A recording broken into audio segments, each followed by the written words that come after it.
আনৰ লগত নহয়, সদায় নিজৰ লগত যুঁজক।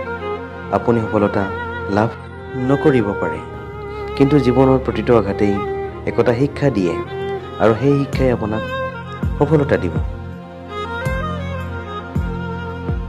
কোমল বয়সতে কাৰোবাক পোৱাৰ আশাত নিজৰ জীৱনটো নষ্ট নকৰিবা। তুমি নিজৰ মতে তোমাৰ জীৱনটো সজোৱা। সময়ে তোমাক কৈ দিব তুমি কাৰ হ'বা আৰু কোন তোমাৰ হ'ব। অপ্ৰিয় হ'লেও সত্য, আপুনি এটা কুকুৰক 3 দিনৰ বাবে যত্ন লওক, সি আপোনাক চিৰজীৱন মনত ৰাখিব।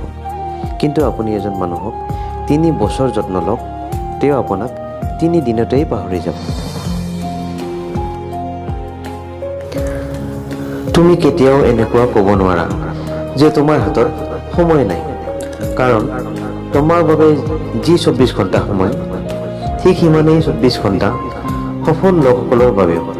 পাৰ্থক্য মাত্ৰ এইটো, সফল মানুহে সময়বোৰ কামত ব্যৱহাৰ কৰে আৰু আমি অযথা খৰচ কৰোঁ।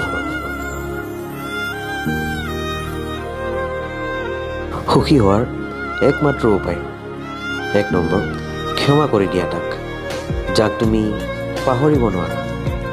2 নম্বৰ, পাহৰি যোৱা তাক, যাক ক্ষমা কৰিব নোৱাৰা।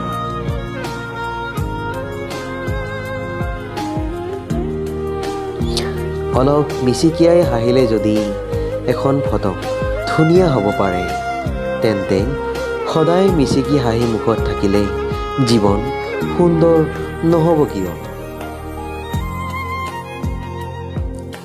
জীৱনত যদি কিবা ডাঙৰ কাম কৰিব বিচৰা, নিজেই ভাল পোৱা কাম কৰিবা।